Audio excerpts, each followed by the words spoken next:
Hello, everyone. For all of you who can already see us out there, we'll get started in just a minute.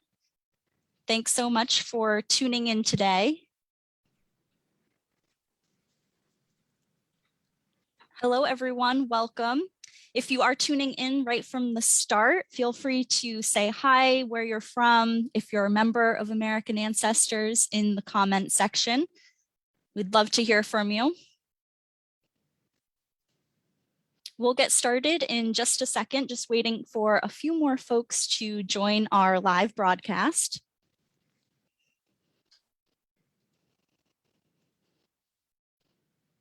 And do use that comment section to say hi and where you're tuning in from. It's always fun to hear from our members virtually.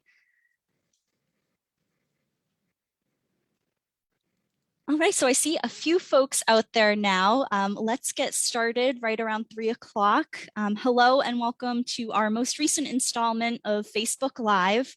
My name is Trisha Labby. I'm an events manager here at American Ancestors and New England Historic Genealogical Society. So I mainly work behind the scenes on the many logistics of our programs, but I'll be moderating today's event. For anyone joining us for the first time, American Ancestors and NEHGS is a nonprofit organization supported by our members and donors, like many of you in the audience today. We provide resources and expertise in nearly all aspects of family history, and we're pleased to offer such programming for members and friends around the world. Today's presentation is especially exciting as we launched a new version of our website, americanancestors.org, earlier this week. So in today's presentation, Claire Vail, our Vice President of Digital Strategy and Communications, will walk us through how to navigate this new site. She'll demonstrate some new features that will be especially helpful for you researching at home. Claire has been a member of our staff at American Ancestors for 8 years. And this is her second major website launch. So I'm excited to hear from her and see everything our new site has to offer. After our presentation, we will have time for questions from all of you in the audience. If you think of a question or comment during the presentation, you can type it right into the comment section on Facebook at any time, and we'll get to as many as possible at the end of the presentation. Before I pass things over to Claire, I do have a couple quick reminders. So this presentation will be recorded and can be found on our Facebook page, our YouTube channel, and the americanancestors.org homepage after the live broadcast. So if you're unable to attend the presentation live, or if you experience any technical difficulties during the broadcast, you won't miss any content. You can watch that recording on your own time at any time. I also wanted to mention a special promotion at the top of the program. We will be holding a Black Friday sale on americanancestors.org next week. So I'll place a link for more information on that in the comment section on Facebook. Throughout the presentation, I'll try to share as many relevant links in that comment section as possible, so you can watch for those as well. Without further ado, I will pass it over to Claire to get started with her demonstration. Fantastic. Thank you so much, Trisha. I am really excited to show everyone our new site. We have been working on this site for the past 12 months. It's a big endeavor, and it's a pleasure to have it completed. And I'm so pleased that all of you are here to learn how to use it. So that will be the focus of this presentation today, is a walkthrough of the navigation. So I just want to make sure people aren't expecting a deep dive into how to use database search. That's not this presentation. That could be another presentation coming up. But since the mechanics of search haven't really changed all that much from the previous site, we're going to focus on what has changed, and that really is the look and feel of the site, and some of these new features that we've introduced, such as the calendar and the video library. I will be showing how they work, and I'll be showing in general how we've reorganized the content to much better effect. So that's what I'll cover today. So I'm going to start by talking a little bit about why we create new websites. You know, there's been people in the past who've said, why do you ever change anything? We liked it the way it was. We were used to it the way it was. And I sympathize, I really do. I get frustrated when I go to an application that I'm familiar with and they've changed it and I can't find a button. So we took that into account when we created this site. And what we really tried to do, we worked with a lot of users. We had a test user focus group that we ran everything by. And that was made up of volunteers for our organization, members, people's families. So there were, people on staff who volunteered, their mothers, fathers, sisters, daughters, brothers. That was really helpful. So we had about 50 people looking at what we were doing each step of the way. So that informed a lot of our design and functionality decisions. So, but why do we do this? So common practice dictates that you refresh your website really every 3 to 5 years. So the last major website refresh for us was in 2014. So it's been 8 years. We waited a little longer than the normal time frame. But there were many reasons to do this besides just updating the look and feel. The software that we used to run the last website, so the software behind websites is commonly called a content management system. We were running on a content management system that had been bought out by another company and was really defunct. So it was unsupported by any company out there, and it was going to stop working with browsers relatively soon. So if we had kept that site up, you would have noticed it deteriorating when you went to use the latest version of Chrome or Firefox or Internet Explorer. So that was a big problem we were facing. We also wanted to move to a better hosting platform. We accomplished that. And we needed a stronger application in which we could build more dynamic features, interactive features like the calendar. And now we have all those things with this launch. So, that really was the technical impetus for having a new site. Some of the design and branding choices and the content choices are dictated by how fast we're growing as an organization. So one of the things you'll notice when I show you this site is that we have a new tagline. We are now a national center for family history, heritage, and culture. So in this past year, partly because of COVID, we doubled our efforts to produce new programming. And so we're moving into spaces that are kind of at the intersections of family history and other disciplines. And you're going to see a lot of that, how we've carved out a new space on the site for a lot of those additional programs. It's very, very exciting to be getting bigger and to be delivering more different types of content than we ever have before, while still focusing on obviously databases and the areas we focused on before. So nothing's gone away. We've just augmented a lot of what we've done. So something to keep in mind, this website is a big website. It's 1,000 pages, and there are several applications that really make up this site. So there's the Bookstore, that's run on a separate application. There is the Digital Library and Collections, which is run on a separate application. So one of the things that is a challenge when we have a new website is to knit all of these together under a single user interface, if possible, or to make it look that way. So it's a seamless experience for you. So you're not noticeably going to a very different part of the site.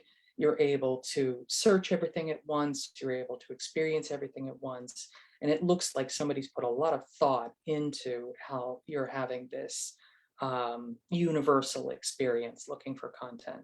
So that was something I think this site does a lot more effectively, obviously, than the previous site. So why don't we get started? So when you load the new page, what you're going to see is that bar come up that asks you to accept cookies at the top. So I just clicked accept there. Now I'm going to walk through this site from left to right. I'm going to be very methodical at the risk of being boring. And I'm going to show you each and every element of the website. So we're going to start at the logo. So if you notice when I hover here over the American Ancestors logo, one of the differences from the old site and the new site is that we've made this a lot smaller. So if you are accustomed to using Ancestry and My Heritage and Find My Past, you'll notice that their logos are pretty small. And our logo in the old site was fairly large and it was taking up a lot of screen real estate. So we minimized it here. And that allows you to see a lot more of what's on the screen.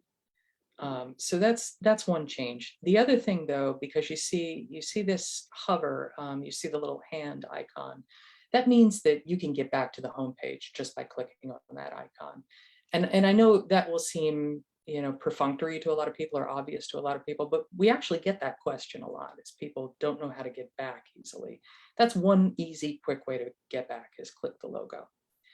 You can see in the middle here, it says the tagline I mentioned, a National Center for Family History, Heritage, and Culture. This is our new direction. Very, very exciting to be here as we get bigger and we do a lot more. We wanted to make that central to our new design. Moving over to the right, you're going to see 3 elements at the very top of the screen, maybe 4 elements, depending on whether you're logged in or not.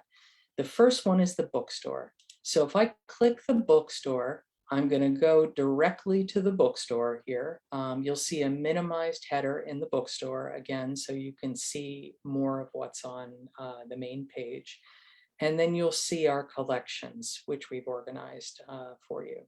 So you'll see some elements here of the header. It's not the same header as you see on the main website, but that is deliberate. So I'm going to go back to the American Ancestors site. The next menu that I see here is the About Us menu. So if you want to read about who we are and what we do, that's the first tab there. I won't click into that because I think what's a little more relevant here is to see how to get to some information you may want on a regular basis.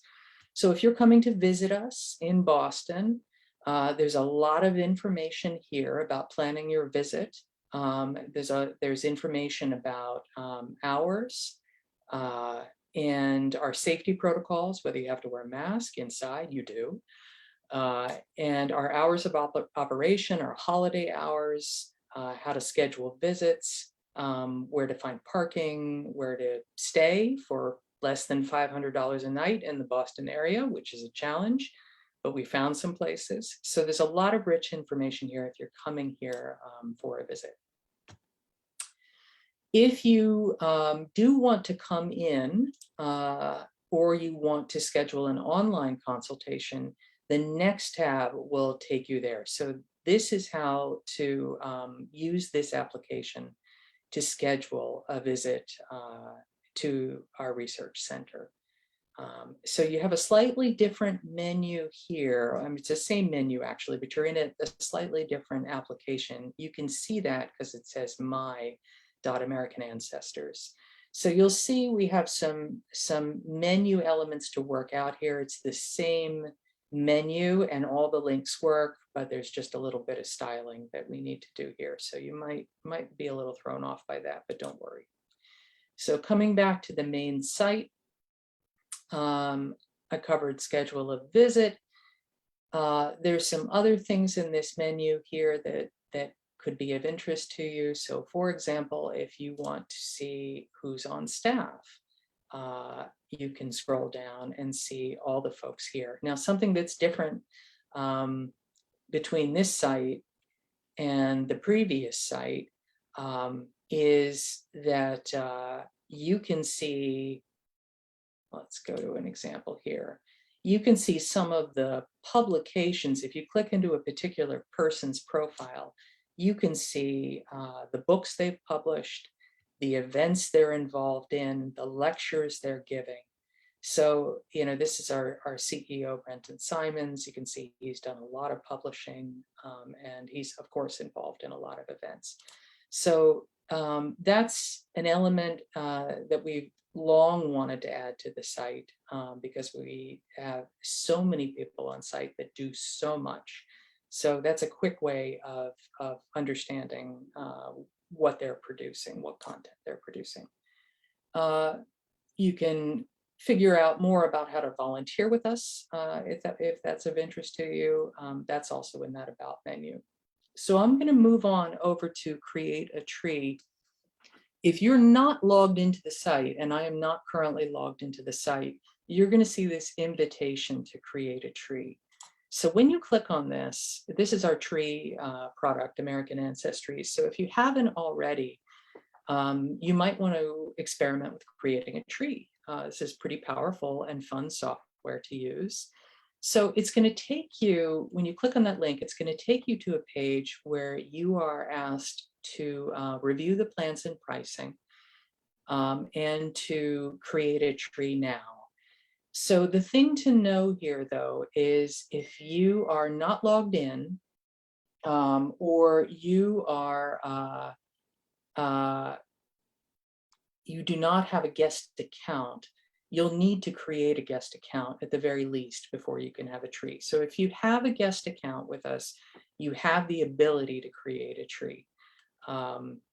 If you want certain features in your tree, you have to look at the higher tiers of the plan. So you have the standard tree with a free guest account. If you want to have a few more features here to turn off ads in the tree and to use the web clipper, you have to purchase that a la carte for $19.95 a year. So that's the advanced tree plan. And then finally, the premium tree plan gives you DNA tools and others. So depending on what level membership you have, that'll dictate your tree experience. So for right now, you see I'm not logged in because it says logged in the upper right. So if I create a tree, it's going to take me here. If I click on the Create a Tree button, it's going to take me to the Create an Account page. So let's see, that's taking a little longer. So this may spin a bit. So you see it gave me a glimpse of the tree, but now it's redirecting me to log in with my account. So just wanted to show you that functionality. So finally, over here on the upper right is the login button. So I'm going to show you what that looks like to log in. So here, I'm going to log in.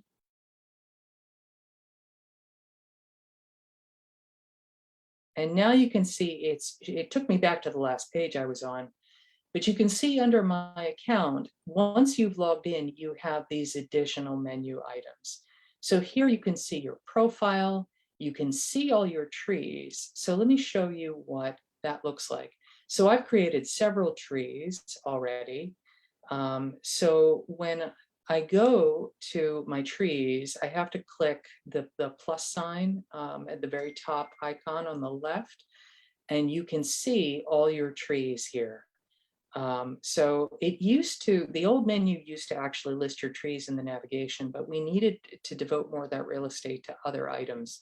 So we've changed it so that you have to go into the tree application now, and then you can still see all your trees.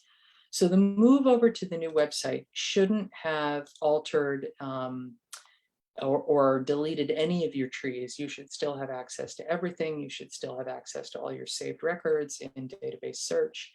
Nothing went away.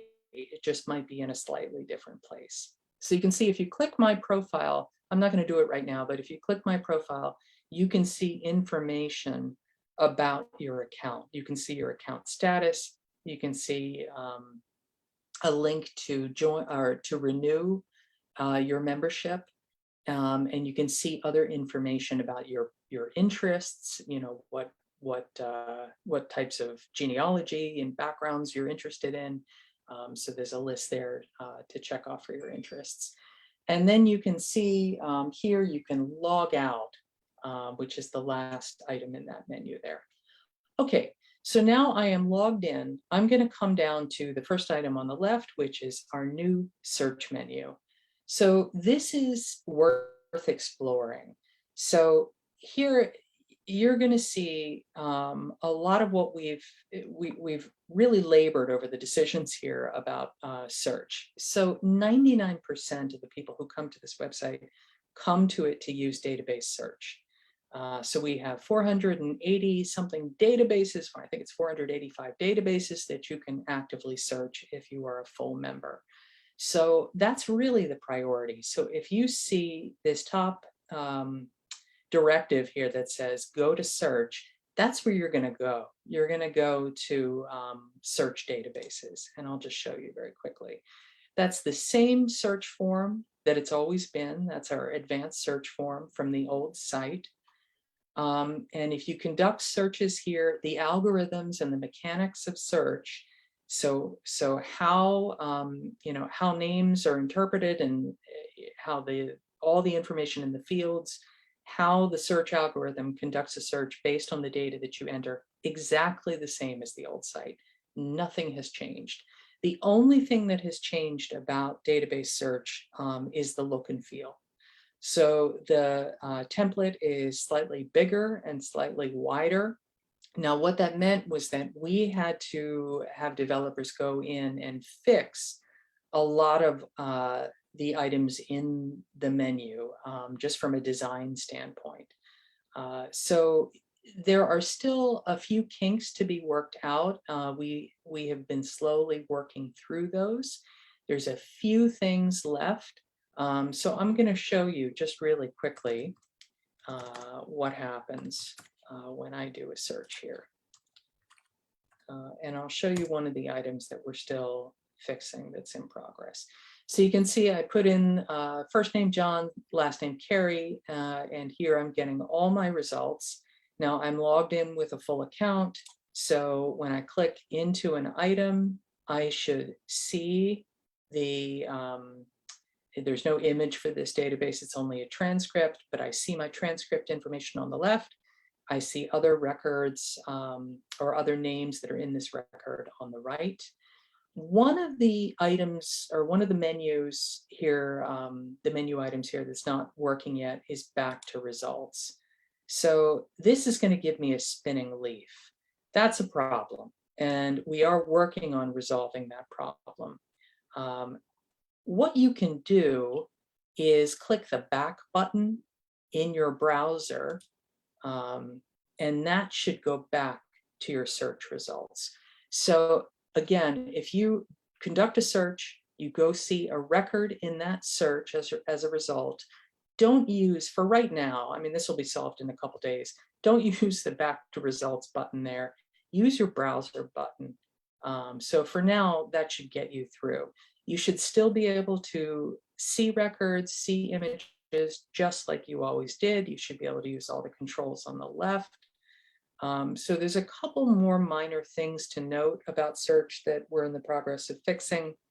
As far as we know, there are only 3 major errors right now, or 3 errors. One of them is there's a few PDF files in the links in the descriptions of the databases that aren't quite working. So we're working our way through those. And then we need to restore browse controls and volume page controls in some of the search interface.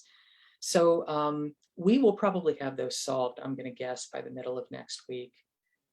So just to let you know, that's well in hand.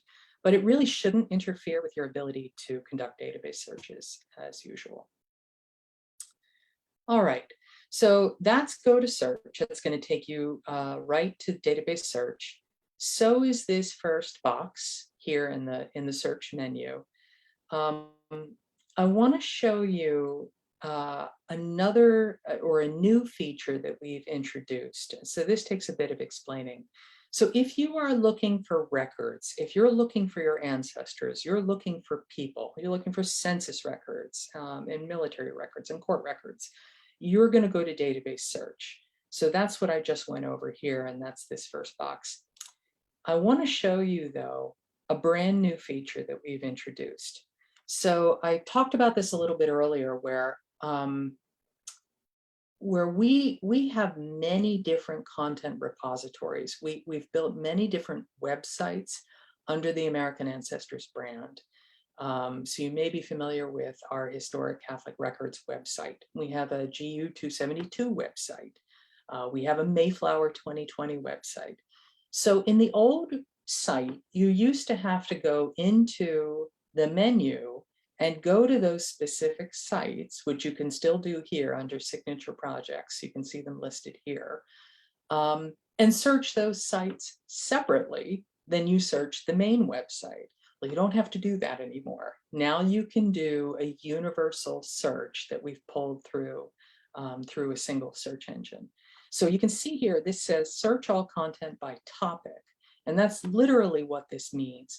You're not conducting a database search here, however. You're not looking for you might be looking for mentions of people, but this is gonna look for mentions of people in magazine articles and on the different websites that I discussed. It's not gonna look for census records. So two major differentiations in the types of search: searching for records and searching for content in our American Ancestors content universe. So if you think about other providers of genealogical data, like Ancestry, like MyHeritage, we're very different than they are. Most of those sites are directing you toward database search, and everything else is rather secondary. With us, we have a lot of databases for you to search, but we also have a lot of content that we produce that you can search. You know, we do a lot of education. So we have a library of videos. We have lots of articles that we produce. So we have libraries of that kind of content. We actually have a digital collections archive that you can search. We have the Jewish Heritage Center, which has an archive you can search. So instead of directing you to all those individual places, we wanted to put it all under one functional umbrella here. And so that's what we've done. So if you take a look here and you scroll down, you'll see when you type in a term in Federated Search here, I call it Federated Search, you can call it content by topic, you're searching our entire bookstore. So all of our publications are in our bookstore. So if you type in the term Mayflower here, you're going to get all the books about Mayflower. You're going to get all the digital collections and archives elements or materials that have the name Mayflower in them. You're going to get all the databases that you can use with Mayflower. Now, if you want to search those Mayflower databases, you're going to need to go to database search to do that. But you can see here are some of the other sites that we've built that have tons of content in them that you can search. Okay, so now I'm going to do a live search on the term Mayflower. And you're going to see that it is searching rather quickly all those different content repositories. So here it tells you at the top exactly what you've searched. So or exactly where the results are and how many results are in those different repositories. So Mayflower is obviously a popular topic. Not surprising that there's 107 mentions of the word Mayflower on the Mayflower 2020 website. But you can see there's also mentions in the digital book and manuscript collections. There's a mention in the JHC collections. There's a lot of mentions on our website. You know, so you can see here it lists, just like, you know, a faceted search does list, all the different hits that you've gotten from that term. So when you come down here, you can do further filtering on the left-hand side. So you can filter by the type of item that this search has resulted in. So you can see course materials, articles, books, videos. You can also further refine by these topics, and you can refine by publication date. So this is not if you're searching on the Miller family, for example, and you want you want mentions of the Miller family in the year 1800, that's not this. This is the date that the content was published. So you have these left-hand side filters, and you have your search results in the middle, and then you have these little icons on the right and descriptions that tell you what type of item you're pulling up. So this, I'm going to click on this link, and you're going to see that this took me to the General Society of Mayflower Descendants application. So it's saying we have this database. If you're interested in Mayflower, that's where to go. So here I'm going to scroll down a little bit more. You can see that there's events that are listed. This is on the Mayflower website.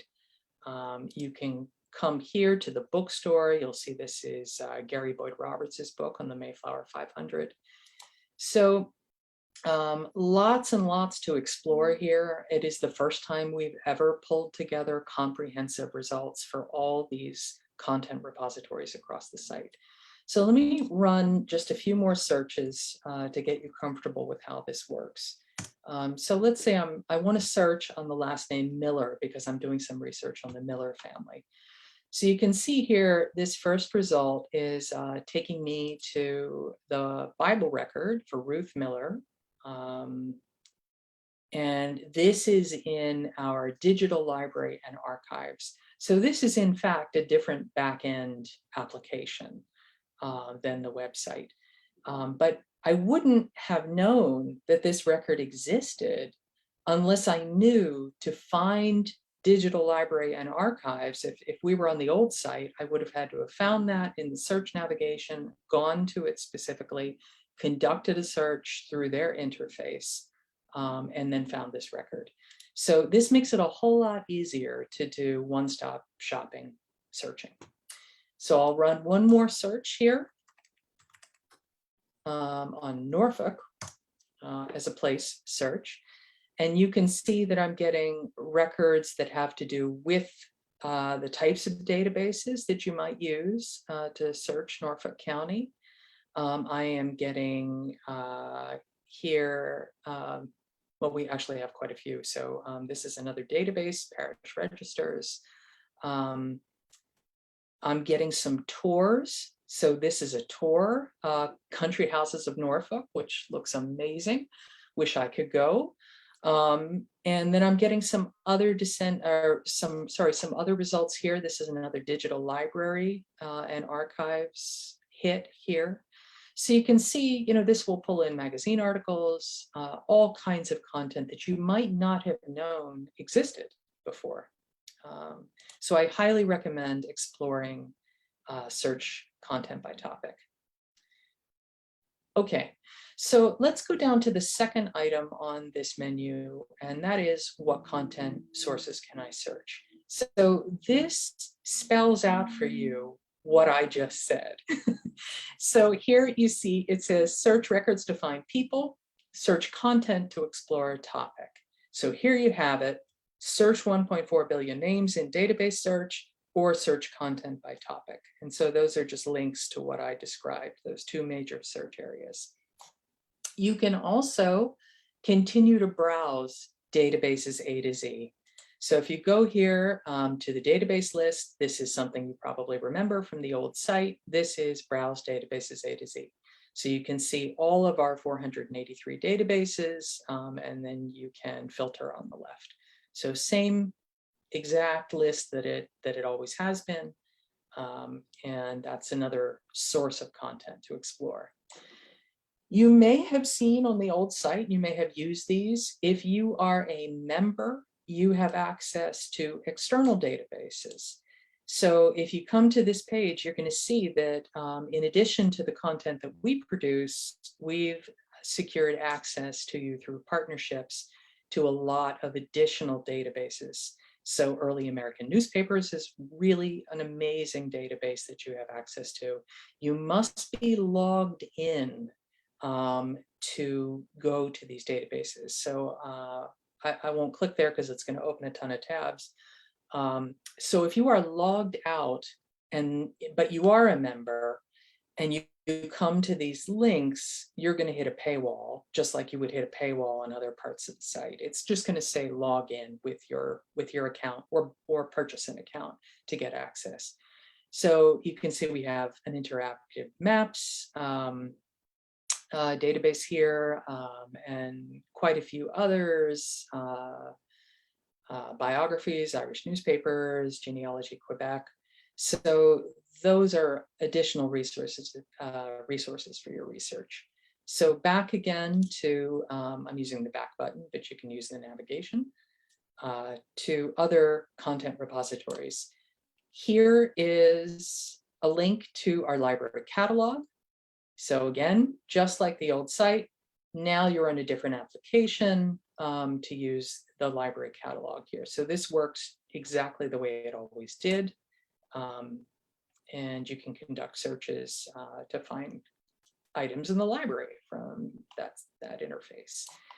And then this brings you directly to the main homepage for Digital Library and Archives. So you can see these are the holdings for JHC, the R. Stanton Avery Special Collections, and our research library. So if you come here, you'll remember this from the old site. So what that search by topic, Federated Search, is doing, that I spent so much time going over, is it is pulling items from this archive through to that search results page. If you don't want to go through that and you just want to search natively in the DLA, the Digital Library and Archives, you can still do that. You can just come here and search just like you always would have in this search bar here. So that was part of our thinking, was to change this menu so that you can see that there's not just one place to search. It's not just database search, that there's many different areas of research or areas of content that can help you with your research. Okay, moving on to events. So with this new website launch, we were able to introduce something that we've wanted to do now for the past 5 years and really even longer than that. And that is to put in front of you an events calendar. We have been working on events for quite a long time, and we've ramped up production of events in the past 2 years. We're expanding our programming all the time. So this puts right in front of you in a filterable interface all the different events and tours that we run. It's really, really exciting and amazing to see all of this. So we spent a lot of time working with our test group to define what the best looking interface would be. And this was the result. So here you see it's the events and tours calendar. You can type in a term here and do a free keyword search. That will search the title, that will search the copy, it will search for dates. And so, you know, if you wanted to search Norfolk and you conduct a search there, it should come up with that country houses of Norfolk tour. If you want to see what's online only rather than an in-person in our building event, you can toggle that switch. If you want to see free versus paid events, you can toggle this switch. So you can see you also get a badge here in each of these event promo blocks that tells you whether the event is free or paid. So unchecking those will revert you back to the default load for all the events here. So if you keep scrolling, you're going to see all the events. If you come down here, you click load more, you're going to see even more events. So nice and convenient way to immediately see all the different events we have. If you look here right above these lovely images, you'll see the type of event that this is. So this, for example, is a seminar. And it's a seminar because it spans several days. So many people want as much David Allen Lambert time as they can get. We're going to give it to them here with Researching Civil War Ancestors. So a seminar is a deeper dive into a topic, and it usually spans several days, in this case, a 3-week course. A lecture, moving over here, is a one-time, usually 1-hour event. They're generally free. There might be exceptions to that. So you can see we've got seminars, we've got lectures.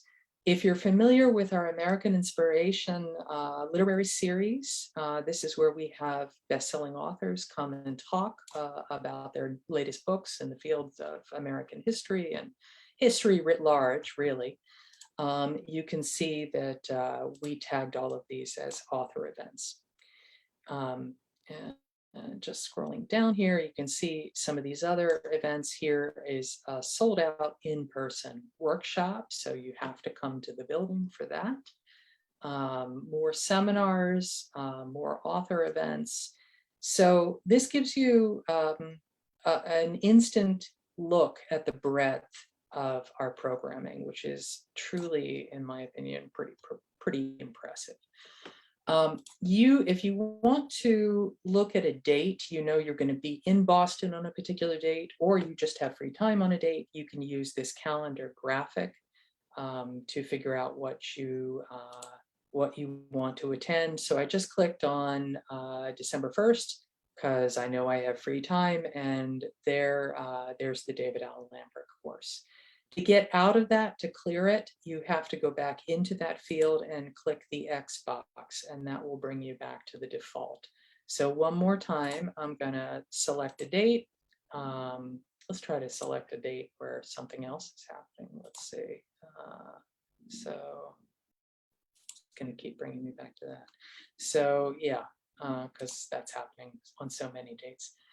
So that's how to use the calendar graphic. If you come over to event type, you can filter by the different categories of events. So let's say that I know I want to go on a heritage tour with Kurt DiCamillo. I'm feeling very wealthy, and here I am on my heritage tours, and I can go to Rome, I can go to Philadelphia, I can go to here in New England. And you can see everything that's coming up. There's our Norfolk Country Houses tour. There's our Nova Scotia tour. So quick glance, you can see everything by category if you want to filter. If you're extremely interested in American Inspiration events, you can see them all laid out here. So you get the picture. Research tours, a lot of research related stuff coming up. We're very, very proud of our calendar, as you can probably tell.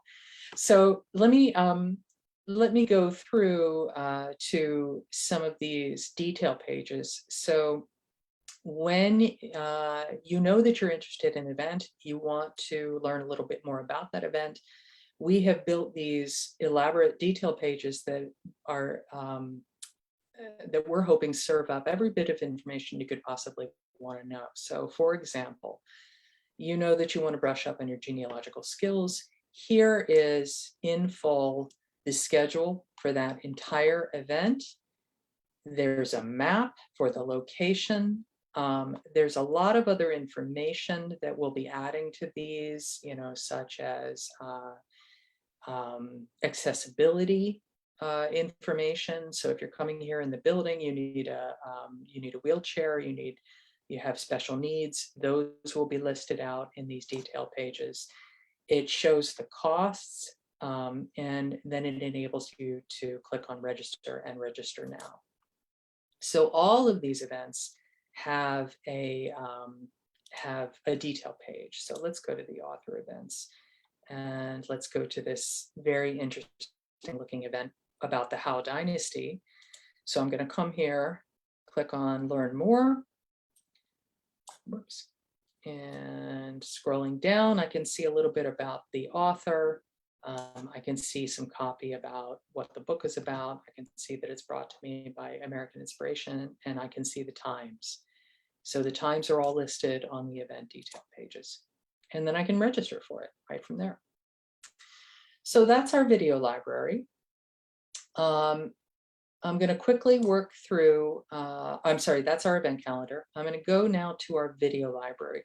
So a lot of you are using the archive, or sorry, watching webinars and taking lectures. And you may know that we have a YouTube channel, but we archive all of the videos, and this one as well that I'm giving now will be archived.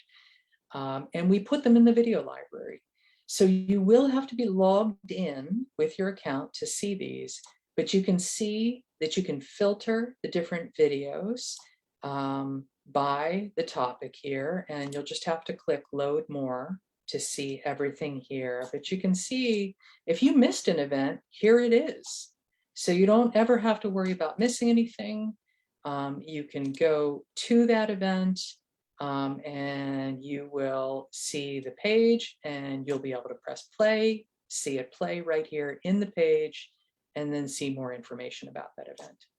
So I know I'm spending a lot of time on these, but those are two of really, I've covered the three major new features of the site, which are search content by topic, the event calendar, and the video library. So remember always to click that load more button. We're going to probably change that and make it load automatically like the event calendar loads. But for now, just click that until we fix that. You can search here by keyword. So I'm going to search on the word American. And you can see that it is searching the titles and the body copy, and it's going to give me back everything with the word American here. So again, you can filter here, you can search here, and all of our videos are neatly archived for you here. Okay, so very quickly, I'm going to go over some of these other tabs. There's not a whole lot that's new from the old site. It's just a reorganization of the same content. So if you want to see where to join or renew, you can go directly to that top link there. You see all the different membership levels spelled out for you, exactly what you get. These are accordion menus. So you can just click through those. It's a nice way of saving space to do these accordions. And you can use these links to get further into this menu. Reasons to join, gift membership, life membership, institutional and corporate memberships. And then finally here, the last one is a nice frequently asked questions. So we've updated this for the new website. It's on the homepage, but it's also here in the membership menu. And you can see lots of questions answered here. Okay, on to give. A lot to work through here, but I think I can leave you probably to that. So some of the things our volunteers and our members are most interested in, all the same ways to make payments and to donate to us, which we of course greatly appreciate. If you go to support current programs, you'll see specifically that you can give money to support very very particular types of initiatives here at American Ancestors. Our American Inspiration Program, our Fine Art and Architecture Division, youth education, scholarly publications. So if you definitely want to control where your money goes, that's the way to do that. And then I'll go here to donate materials. We welcome donations. That's what our digital collections is composed of, is donations dating all the way back to 1845. So you can see here, you can donate to this lovely lady, Judy Lucy, and she is our archivist and will process the collections that you generously give. So those are the four main menus on the left. Those contain the most frequently used links. I'll move on quickly to the other menus here, and I'll just show you a few. In the old website, the Publications weren't strongly called out, and they really are on this website. We're very, very proud of our publishing division. They do amazing work. So here is our a history of our publications, and the staffing there and what they do.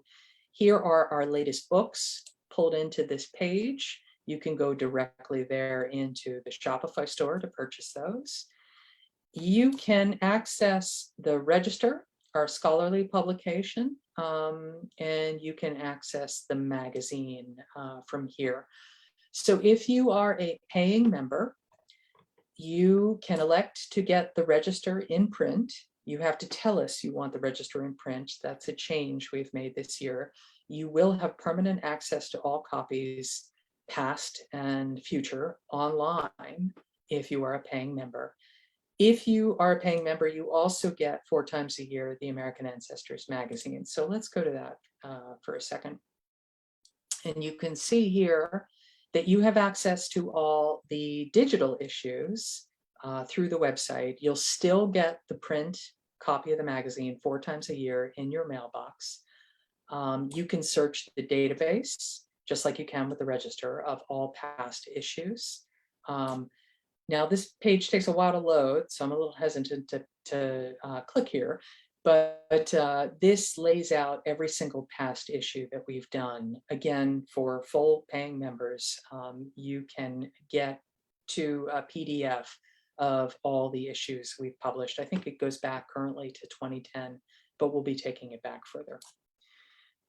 Okay, so that's publications. So you can get to those links. This top page is an overview of all the pages beneath it.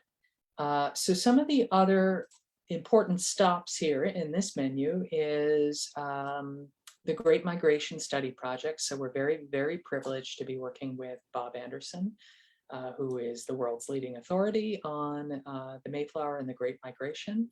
So you can see here lots of information about the study project, an interactive map of English parishes and where the folks who came over throughout the Great Migration were from, articles by Bob, publications by Bob and others about the Great Migration, additions and corrections to some of his work by him, and then the critical acclaim for the project.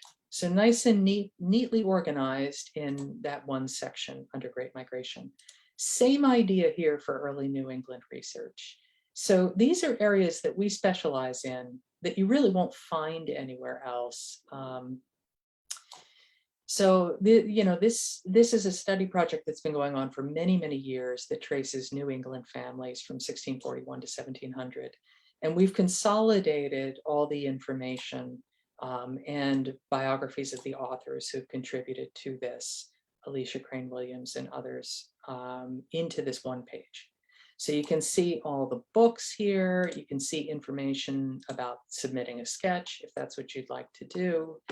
And you can learn more about the different divisions of this project. So there's Vermont, which is provided information by Scott Bartley, Drew Bartley, and Western Massachusetts and early New England here. So those are the 3 sections: early New England, Western Mass, and early Vermont. Back to the publications menu. So I'll let you explore this. We also have links to the weekly genealogist. So if you haven't signed up for the weekly genealogist or you're not getting it, you can try to sign up here. This will take you to a form. If you're not getting it, you should let us know. We don't necessarily know that you're not getting it. It's coming out once a week, every Wednesday, and it should go directly to your email. So you can try to sign up, or you can email membership@nehgs.org and they'll get you squared away. So here are links to past issues of the Weekly Genealogist, or you can click this button and subscribe, and you can click this button. Down to Vita Brevis, our blog. These are just links to these various places. So most people are familiar with Vita Brevis. And then there is another, if you haven't signed up for DB News, You should sign up for DB News. This gives you real-time alerts.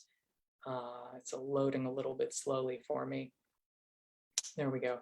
So this is a WordPress site, but you can get notified the minute that we add new collections to our databases.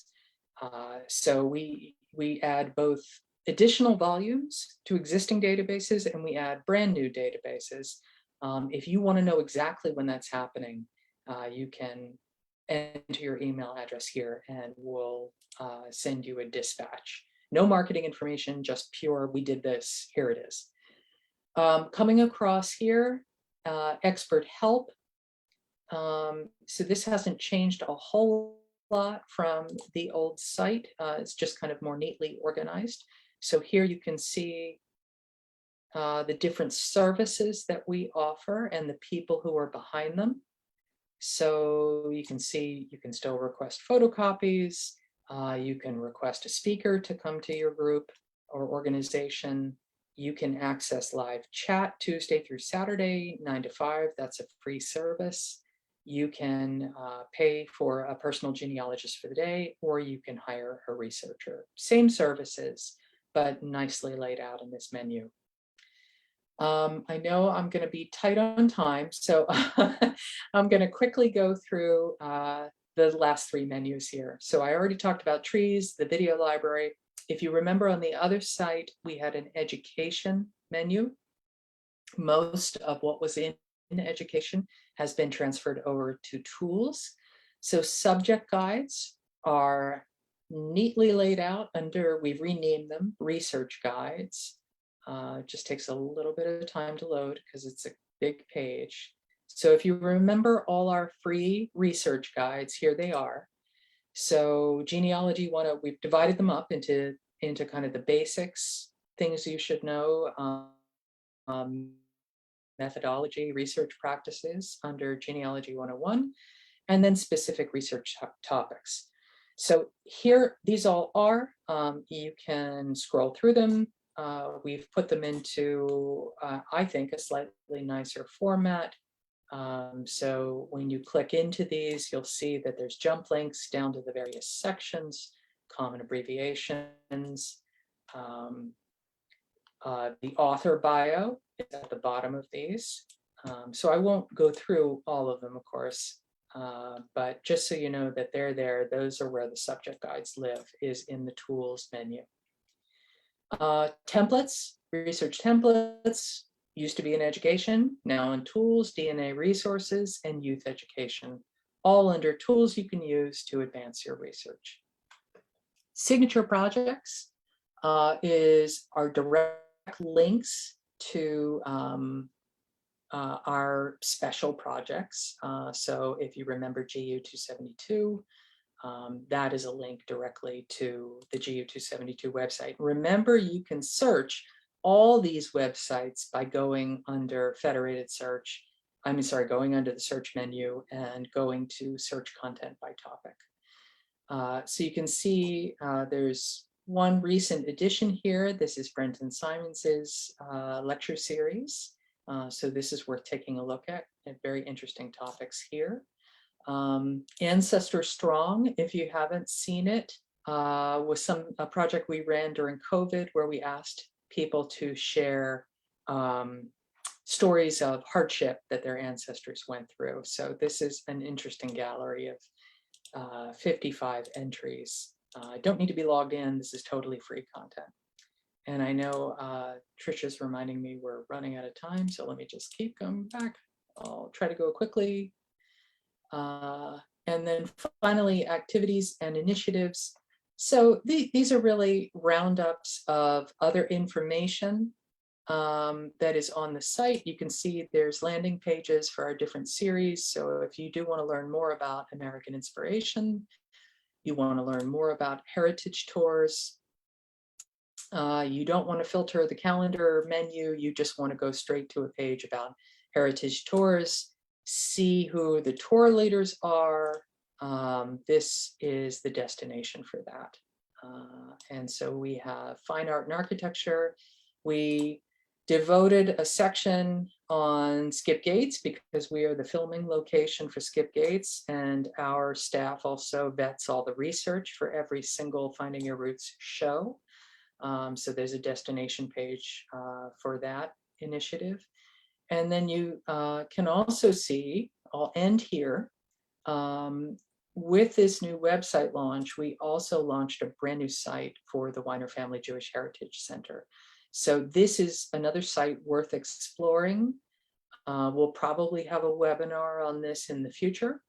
So they have a whole new look and feel, and new navigation and new search capabilities on their site as well. So I'm going to end there. That's really the navigation.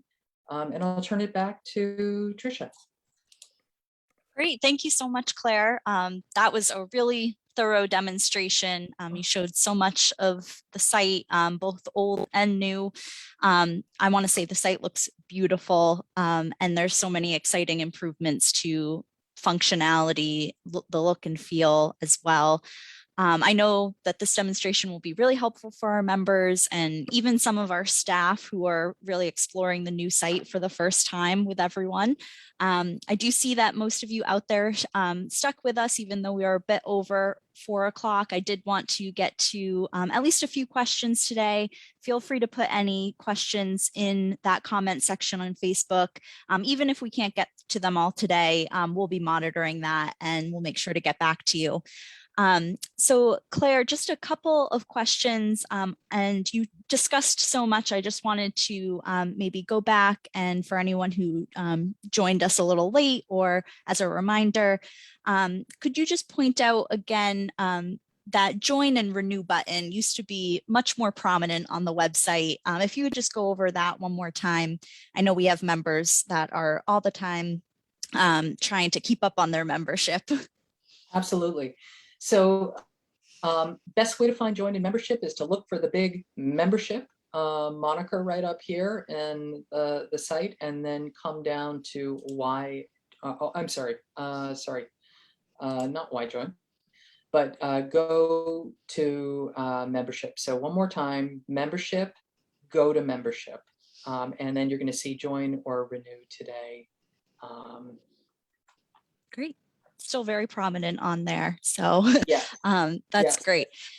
And you talked, oh, go ahead. Oh, I was going to say there's one other way to do this, and that is to come into my account and to go to my profile and to log in here.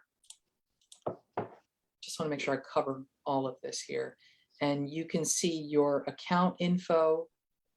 This is what I mentioned this briefly. You can here see digital content, your interests, and your membership information.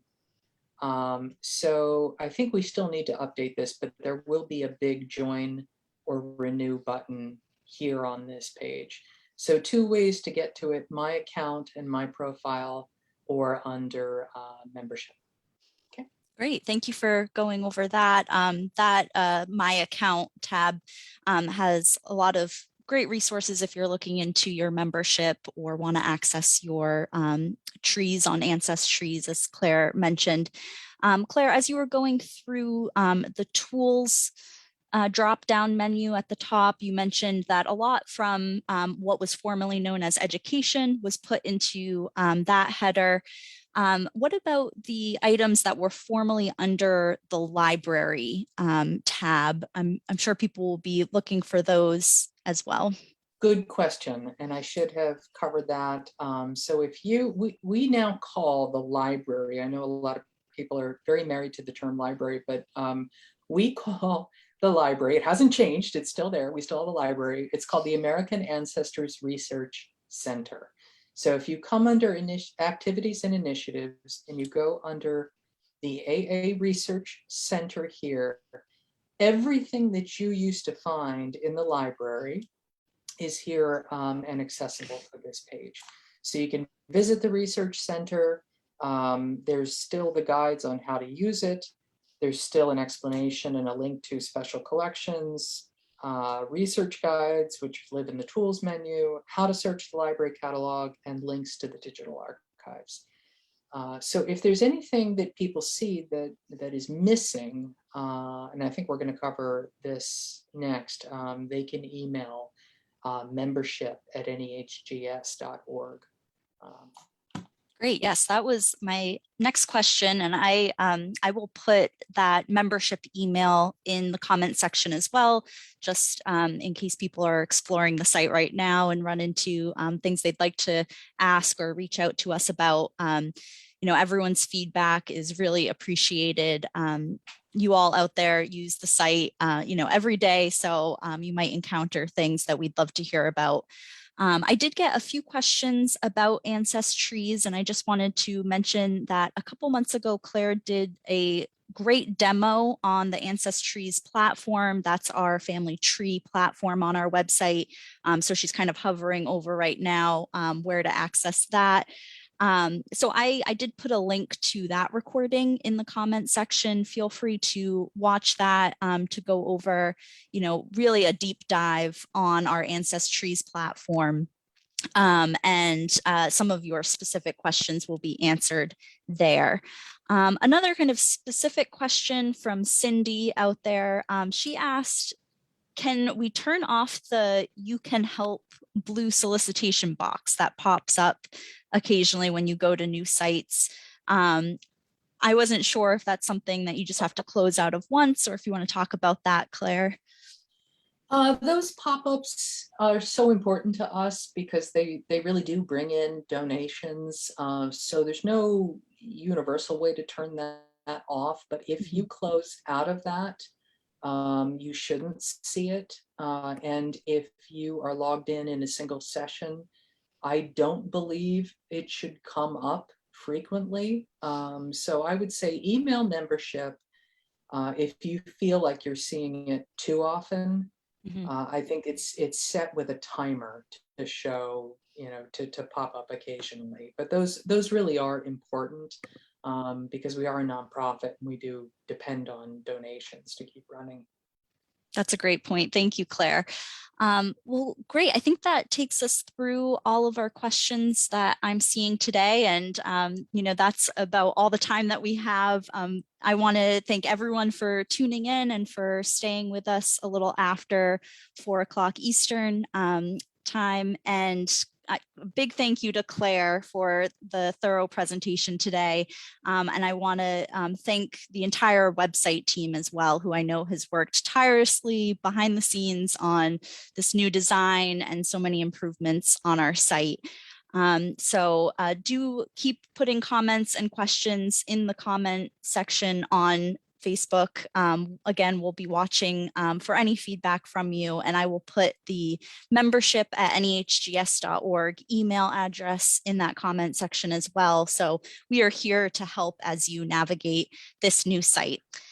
Our next Facebook Live event, I did want to plug that before you all leave. It will be on Friday, December 17th, same time, 3 o'clock p.m. Eastern time. That will be with American Ancestors NEHGS conservator Todd Patterson, who will be presenting sort of a show and tell of some of the items he's currently working on in our conservation lab. Should be fascinating. So watch our Facebook page and website for more information on that event. We're really excited to continue to bring you engaging and educational programs, both virtually and in person through the end of the year and beyond. Like Claire pointed out, we have so many programs coming up. If you'd like to access more information about all the upcoming programs, please do visit that new dynamic events calendar that Claire pointed out. We are really excited for that. That is prominent where she's showing us now from the events tab.